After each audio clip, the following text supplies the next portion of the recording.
이 영상에서는 금강경 공부에 관하여 다음과 같은 두 가지 주제를 다룹니다. 첫째, 어떤 금강경을 볼까? 둘째, 어떤 방법으로써 금강경을 공부하고 수행할까? 먼저 결론부터 알려드리고 이어서 그렇게 결론 내린 이유를 밝힙니다. 경전의 선택. 고대 산스크리트어로 쓰인 경전을 구마라집 법사께서 한문으로 번역하신 금강경을 권합니다. 시중에 나와 있는 한역 금강경이 대부분 구마라집 번역본이므로 선택함에 있어 어렵지는 않으나 혹시 모르니 꼭 확인하길 바랍니다. 금강경 공부법. 독송할 때는 한문 글자 자체를 정확하게 읽으세요. 그 한문의 뜻을 몰라도 괜찮습니다. 오히려 어설프게 알면 그것이 더 문제를 일으키니까요. 한글로 해석된 것 역시 따로 필요한 경우가 있으므로 나중에 설명합니다. 띄어 읽기와 토 없이 읽기. 한자로 된 문장을 띄어 읽는다는 것 자체가 이미 토를 염두에 둔 독송법입니다. 혹시 토가 뭔지 의아해할 분들을 위하여 예를 들겠습니다. 불경에는 늘 여시아문 하온이라는 문장으로 시작하는 바, 여시아문은 한역 경문이고 하온이는 토입니다. 대부분의 사찰에서 불자들에게 나눠주는 금강경에는 이렇게 쓰여 있습니다. 여시아문 하온이 일시에 불이 제사의 국기 수급 고도건 하사 여대비 구중 1250인으로 굴어시니 이 경문에서 토를 모두 빼고 읽으면 다음과 같겠지요. 여시아문 일시 불 제사의 국기 수급 고도건 여대비 구중 1250인구. 금강경의 나머지 경문 역시 이처럼 토를 빼고 독송하세요. 소리내어 읽기와 마음속으로 읽기. 초보자가 금강경을 독송할 때는 반드시 소리를 내어 하길 권합니다. 훗날 경문이 앞 글자가 끝나면서 저절로 뒤에 글자가 입에서 나올 정도가 되면 마음속으로 외워도 괜찮습니다. 속독과 다독. 독경할 때 경문의 글자를 또박또박 읽어야 함은 당연하지만 그렇다고 해서 초보자가 지나치게 정독하면 오히려 혼침에 빠질 수 있으므로 글자 하나라도 빠짐없이 또박또박 읽되 가능한 빨리 독송합니다. 아울러 일정한 도수를 기준으로 삼아 독송 횟수를 정하여 가능한 다독을 합니다. 예컨대 하루에 몇 번 또는 몇 번을 며칠 만에 마친다고 발심한 후 독송을 하는 식입니다. 불교용품의 사용. 독경하면서 목어, 목탁 등을 사용하면 박자 감각도 살리고 좋겠지요. 그러나 저는 초보자에겐 권하지 않습니다. 훗날 다독과 속독이 충분히 쌓이고 나면 본인에게 필요한 것이 목어인지 목탁인지 아니면 금강저, 금강령인지 저절로 알게 됩니다. 금강경의 감흥력은 정말 대단하거든요. 한글 해석본의 사용법. 한역본 자체를 갖고서 금강경을 독송하라고 앞서 강조하였습니다. 이제 한글 해석본 사용에 관하여 알려드립니다. 한마디로 말하면 금강경 32품이 마치 32편으로 구성된 드라마와 같다고 생각하고 각각의 품을 연속극 각각의 대본처럼 읽기를 권합니다. 우리 불자님들이 금강경을 매우 사랑하고 많이 독송하지만 사실 금강경은 실상반야를 설하고 있는 매우 어려운 경전입니다. 옛적 어떤 스님은 부처님 가르침의 핵심은 공이며 이러한 공은 금강경에 많이 나온다고 저에게 일갈한 적이 있습니다. 죄송하지만 부처님 가르침의 핵심은 공이 아니고 아울러 금강경은 공을 설파한 경전이 아닙니다. 이 항목은 이 영상의 취지에 맞지 않으므로 더 이상 언급하지 않겠습니다.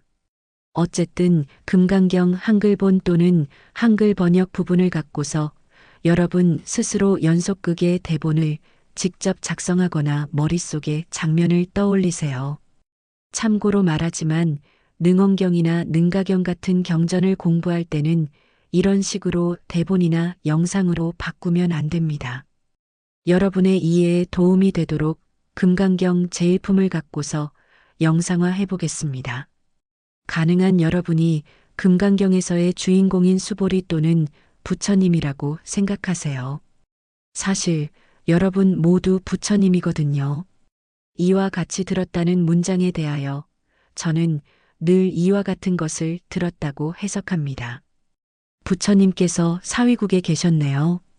사위국은 그 당시 중인도 지역에 자리 잡은 나라로서 경제와 문화가 매우 발달하였습니다. 활발한 저자거리 등을 떠올리세요. 금강경에는 안 나오지만 그때 그 나라 임금의 이름은 바사닉입니다. 부처님께서는 그 사위국에 있는 기수급 고도건이라는 곳에 계셨네요. 인터넷에 기수급 고도건을 검색하여 그 건물의 유래를 먼저 파악하신 후 머릿속에 부처님이 그 정사 어딘가에서 선정에 들어있는 장면을 떠올리세요. 부처님 주변에 1250명의 비구들이 있어서 누구는 명상을 하고 누구는 경행을 하고 있는 장면도 떠올리세요. 시간이 정오에 가까워진 것을 태양의 고도로서 떠올리세요. 부처님께서 선정에서 깨어나 가사를 입고 바리떼를 들고서 사위국 성 안으로 들어가는 장면, 그리고 성 안에서 한 집 한 집 빠뜨리지 않고 차례대로 걸식하는 장면을 떠올리세요. 걸식을 다 마친 부처님께서 이제 원래 있던 곳, 즉 기수급 고도건이라는 정사로 돌아오신 후 그곳에서 식사를 하시는 장면을 떠올리세요. 식사를 다 마친 부처님께서 의복과 바리떼를 수습하시는 장면, 발을 씻는 장면, 이어서 자리를 깔고 앉으셔서 선정에 막 들어가려고 눈을 감으시는 장면을 떠올리세요. 지금까지 금강경 제1품 법회인유, 즉 법회가 열리게 된 원인을 설한 부분을 이미지로 떠올려 보았습니다. 재미있는 드라마를 보고 나면 배우들의 대사와 동작 하나하나 모두 빠짐없이 기억합니다. 물론 시간이 지나면 잊히지만 한 편에 끝내주게 재미있는 드라마를 금방 시청한 후에는 상당 시간, 어쩌면 며칠이라도 기억이 뚜렷합니다. 심지어 드라마에서 배우가 말했던 뭔가 어려운 용어가 있는 대사조차 그 의미는 정확히 몰라도 어떤 정황에서 그 배우가 그런 대사를 했는지 알면서 실제 생활에서 마치 그 배우가 된 것처럼 그 배우의 대사를 흉내내기도 합니다. 한글 금강경은 바로 이런 목적으로 사용하길 권합니다. 이처럼 장면을 떠올리면 나중에는 금강경에서 부처님과 수보리가 말했던 것이 실제 생활에서 그대로 재현되는 신비한 경험을 하게 됩니다. 수보리야, 비유컨대 어떤 사람의 신체가 수미상 같다면 그대 생각은 어떤가? 몸이 크지 않은가? 예, 아주 큽니다. 세존이시여. 왜냐하면 부처께서 몸이 아닌 것을 일러 큰 몸이라고 했기 때문입니다. 저와 학인들은 셀 수 없을 만큼 많이 금강경의 이런 감흥력을 확인하였습니다. 즉, 그 갚이는 말과 글자로 다 표현할 수 없습니다. 금강경 공부법 자체에 관한 설명은 여기까지입니다. 이제 이어서 금강경을 이런 방식으로 공부해야 하는 이유를 알려드립니다. 시간적 여유가 있으신 분들은 끝까지 시청하길 권합니다. 먼저 구마라집 법사님의 한역본 금강경을 선택한 까닭은 다음과 같습니다. 금강경 한역본에는 구마라집, 보리유지, 진제, 현장, 의정, 달마급다 스님이 각각 번역한 6종류가 있습니다. 또 다른 번역본이 있는지는 제가 하나하나 확인하지 못했습니다. 한역본과 산스크리트어로 쓰인 경전, 팔리어로 쓰인 니까야를 비교하겠습니다. 이른바 산스크리트어 원전이라는 표현은 완전히 난센스입니다. 시대적으로 볼 때 인도의 산스크리트 고어로 된 경전은 현존하지 않습니다. 지금 산스크리트 원본이라 하는 것은 한참 시간이 흐른 뒤인 17세기 이후에 인도에서 사용하던 산스크리트어를 갖고서 서양인들이 정리한 것들입니다. 이런 측면에서 보면 지금 사용하는 주문과 진언의 발음이 산스크리트. 고어와 다를 것이기에 내용보다는 발음 자체가 중요한 진언과 주문을 17세기 이후에 산스크리트어를 기준으로 외운다는 것은 정말 상식에서 크게 벗어납니다.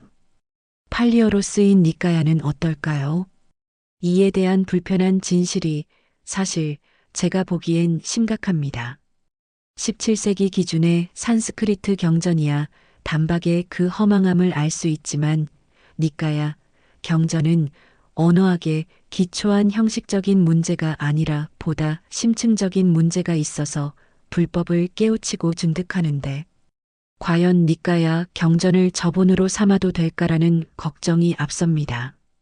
최종 결론은 우리 불자님들이 스스로 내리길 바라면서 니까야 경전에 대하여 짧게 설명하겠습니다. 니까야는 팔리어로 쓰인 경전입니다. 팔리어는 예컨대 보통의 사람들이 사용하는 구어체입니다. 그래서 지역마다 각각 다른 사투리를 포함하여 여러 구어체적 특징을 갖고 있습니다. 그러니까 부처님께서 여러 지역을 다니면서 그곳에 거주하는 일반 대중에게 맞추어 구어체적으로 설법하신 것을 기초로 편찬한 것이 니까야 경전입니다. 이렇게 말하면 니까야 경전이 부처님의 말씀을 더 잘 표현하였다고 생각할 수 있습니다.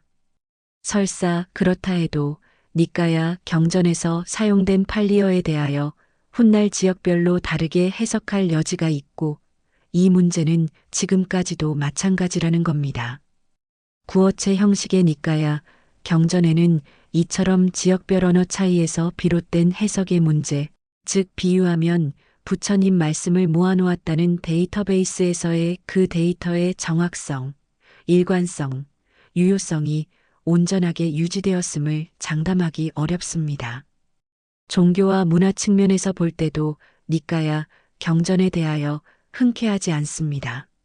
어느 종교든 널리 전파되는 과정에는 왕실과 귀족들의 영향이 크며 특히 그 종교 문화를 기록으로 남길 때는 일반 백성들이 사용하는 구어체가 아니라 표준어 기반의 문어체로서 합니다.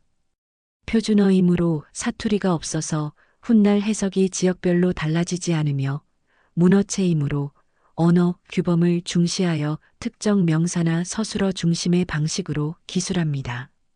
종교적 저작물이 구어체보다는 문어체로서 쓰인다는 종교 문화의 보편적 사실에 비추어 보면 불경 중에서 니까야보다는 산스크리트어로서 편찬된 것이 부처님의 말씀에 관하여 좀 더 정확성, 일관성, 유효성 측면에 신뢰할 수 있겠습니다. 그런데 문제는 바로 이처럼 산스크리트어로 쓰인 고대 불경 원전이 이미 다 사라지고 없다는 점입니다. 그렇지만 부처님의 말씀이 어찌 땅에 떨어져 시들고 공중으로 흩어지겠습니까? 고대 산스크리트어로 쓰인 불경 원전이 다 사라지기 전에, 즉 중국 기준으로 당나라, 송나라 이전에 대단한 능력을 지닌 스님들이 그 경전들을 한문으로 번역해 놓았습니다. 제가 대단한 능력을 지닌 스님들이라고 말했는데요. 앞서 말한 금강경 한역본을 쓰신 스님들이 증득한 반야를 강조하기 위함입니다. 그 반야 중에서도 번역과 관련해서 문자반야, 경계반야, 방편반야를 증득한 사람과 그렇지 못한 사람의 번역 수준은 비교할 바가 없습니다. 책을 읽으면 그것도 거의 1초에 한 번꼴로 책장을 넘기면서 속독을 하고 다 읽은 후에 그 내용을 처음부터 끝까지 완벽하게 재현할 수 있는 것이 문자반야의 한 단면입니다. 쉽게 말하면 암기력이 좋다고 할 수 있겠습니다. 누군가 어떤 구절이 어떤 책에 나오는지 물어봤을 때 어떤 책 몇 페이지에 나오는지 말해줄 수 있는 것도 문자반야의 힘입니다. 이러한 문자반야는 지식과 사고에서 비롯되는 것이 아니라 도를 깨우쳐야 가능한 일입니다. 문자반야를 증득한 사람은 언어학적 문법과 문학적 표현도 뛰어나서 그가 쓴 글을 읽으면 자기도 모르게 심경의 변화가 옵니다. 글자 각각이 지니고 있는 기호학적 표현과 운율이 가져오는 음파의 주파수가 오묘하게 공명 현상을 일으키기 때문입니다. 고대 산스크리트어로 쓰인 경전을 어떤 대단한 스님이 문자반야를 사용하여 한문으로 번역하셨다면 그 한역본을 독송하는 사람들은 경문의 뜻을 모른 채 그냥 읽기만 해도 매우 놀라운 일이 발생합니다. 그래서 한역본 경전의 글자를 함부로 바꾸면 안 되며 나아가 한글로 번역하여 독송할 경우 비록 글자는 그럭저럭 이해할지라도 문자반야의 공력을 제대로 실감하기 어렵습니다. 경계반야를 증득한 사람이 번역한 것과 그렇지 못한 사람이 번역한 것 역시 비교 대상이 못 됩니다. 부처님의 설법 중에는 깨우침과 증득 과정에서의 어떤 경계를 말씀하신 대목이 많이 있습니다. 특히 개송에서 많이 나타나는데 경계반야를 증득하지 못한 사람이 해당 경문과 개송을 읽으면 도무지 뭔 말인지 몰라서 머뭇거리다가 남도 속이고 자기도 속이면서 기껏해야 아름다운 불교 문학이라고 평가하는데 그칩니다. 예컨대 저의 채널명인 목녀와 석인과 관련하여 여러 개송에서 그 목녀와 석인이 언급되지만 수행 중에 목녀가 나타나는 경계와 석인이 나타나는 경계를 성취하지 못한 많은 스님과 학자들이 단지 문학적 소견만 갖고서 해석합니다. 경문과 개송에서 말하고자 하는 그 작용과 경계를 용맹정진으로 수행하여 경험하고 나아가 그 밖에 일체 경계반야를 성취한 사람이 고대 산스크리트 경전을 번역한 한역본은 경전을 독송하는 자들로 하여금 수행 과정에서 나타나는 여러 현상과 경계에 대하여 미혹하지 않게 합니다. 구마라집 법사의 한역본은 문자반야, 경계반야와 더불어 방편반야를 활용하여 쓰였습니다. 방편이라는 표현은 우리들이 많이 사용하지만 본래 그 출처는 불경입니다. 본래 무지무지하게 어려운 금강경에서의 부처님 말씀을 사람들이 금방 깨우치기란 어려움을 넘어 불가능합니다. 그러나 누군가가 독특하고 절묘한 방법으로 난해한 부분을 이해시킬 수 있다면 그 까닭은 그 사람이 방편반야를 증득했기 때문입니다. 딱히 전곡을 찌르는 비유는 아니지만 예컨대 초등학생에게 아인슈타인의 상대성 원리나 미적분을 설명할 수 있는 사람은 비록 방편반야를 온전히 증득한 것은 아닐지라도 물리학과 수학 분야에서 대단한 경지에 오른 사람입니다. 방편반야로서 쓰인 경전을 정성껏 독송하면 비록 스승이나 선생의 지도가 없더라도 스스로 깨칠 수 있습니다. 불자님들이 예불하며 독경하는 천수경의 주인공은 천수천왕 관세음보살입니다. 이분은 관세음보살의 여러 화신 중의 하나로서 1000개의 손과 1000개의 눈으로 모든 중생의 고통을 보고 듣고 구제하십니다. 이처럼 많은 눈과 손은 그만큼 다양한 방편을 뜻합니다. 구마라집 법사의 한역본 금강경은 바로 이러한 방편반야로 쓰였기에 그 금강경을 한문 그대로 독경하는 사람들은 모두 제각각 다른 유형의 고통을 겪고 있더라도 그 고통에 대하여 안성맞춤식으로 제도를 받습니다. 예컨대 동일한 경문을 읽어도 어떤 사람에겐 인상이 사라지고 어떤 사람에겐 아상이 사라집니다. 물론 수행이 부족한 사람들에겐 그러한 상과 고통이 영원히 사라지는 건 아니지만 어쨌든 금강경의 감흥력은 구마라집 법사가 지닌 방편반야의 공력 덕분에 제대로 나타납니다. 니까야 금강경에 대한 소회는 이미 말했듯이 팔리어라는 언어 자체의 정확성, 일관성, 유효성을 장담하기 어려운 면이 있습니다. 설사 팔리어의 단점을 해치고 제대로 금강경을 구성해 놓았더라도 팔지보살인 부동지에 이르러야 온전하게 이해할 수 있는 금강경의 말씀을 번역하는 학자가 문자반야, 경계반야, 방편반야를 증득했으면 모를까 털끝만큼의 오류도 없이 한글로 번역하기는 사실상 불가능합니다. 더구나 금강경은 우주법계의 실상을 설하는 경전이므로 실상 반야까지 증득한 사람이어야 부처님의 가르침과 여합부절하게끔 번역할 수 있습니다. 구마라집 법사가 바로 그런 분이셨습니다.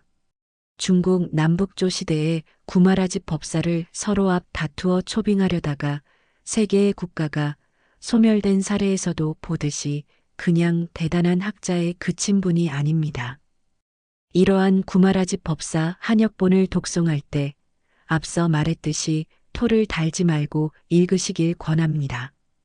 이미 신라시대에 이두로서 불경에 토를 달았고 고려와 조선을 거쳐 많은 지식인들에 의하여 표기되었으며 특히 15세기 중엽 세조가 주도한 불경언의 사업에서 널리 경문에 토를 달았습니다. 문제는 이러한 토가 지식인마다 달라서 온전히 일치하지는 않습니다. 예컨대 대체로 여시아문 뒤에 하온이라고 토를 붙이지만 만약 제가 굳이 토를 붙이면 여시를 아문하온이라고 합니다. 일시에라는 문장 또한 일시 뒤에 에를 붙이면 구마라집 법사의 번역 취지가 상당히 줄어듭니다. 일시라는 표현이 단순히 시간적인 과거 어느 때를 가리키진 않으니까요. 이에 대한 상세한 설명은 영상이 길어질 것 같아서 생략합니다.